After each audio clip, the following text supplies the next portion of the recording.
حاسس انك دايما مهبط وطاقتك مسحوبه ومهما نمت بتقوم تعبان؟ ده مش ارهاق يا صديقي، دي ذبذبات جسمك مش متظبطه والطاقه السلبيه محوطاك ولازم تتسحب فورا. وعشان كده وبعد سنين من الابحاث اتقدمت بريسلت معموله من حجر الكوارتز الحيوي، وده مش مجرد اكسسوار، دي تكنولوجيا الرنين النبضي. الحجر متصنع بتركيبه بتعمل فلتره لكل الموجات اللي حواليك وبترجع جسمك لتردده الطبيعي اللي اتولدت بيه.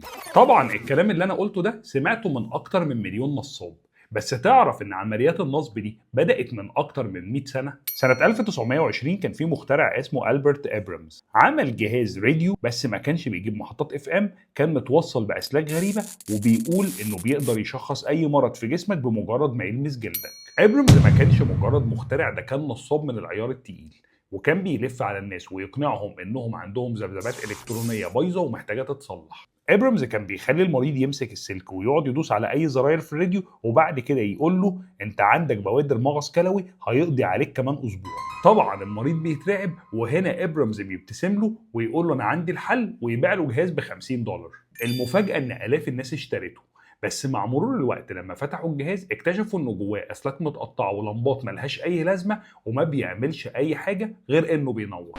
دلوقتي ابرامز مات، بس السبوبه لسه مكمله. في اللي بيبيع لك احجار على انها بتنظم طاقه جسمك، وفي اللي بيبيع لك بريسلت على انها بتحميك من ال5G، ودايما بيستعملوا مصطلحات علميه زي ترددات وشحنات عشان يقنعك ان الموضوع علمي وحقيقي، بس الحقيقه هم بيخلقوا لك مرهم لجرح مش موجود اصلا.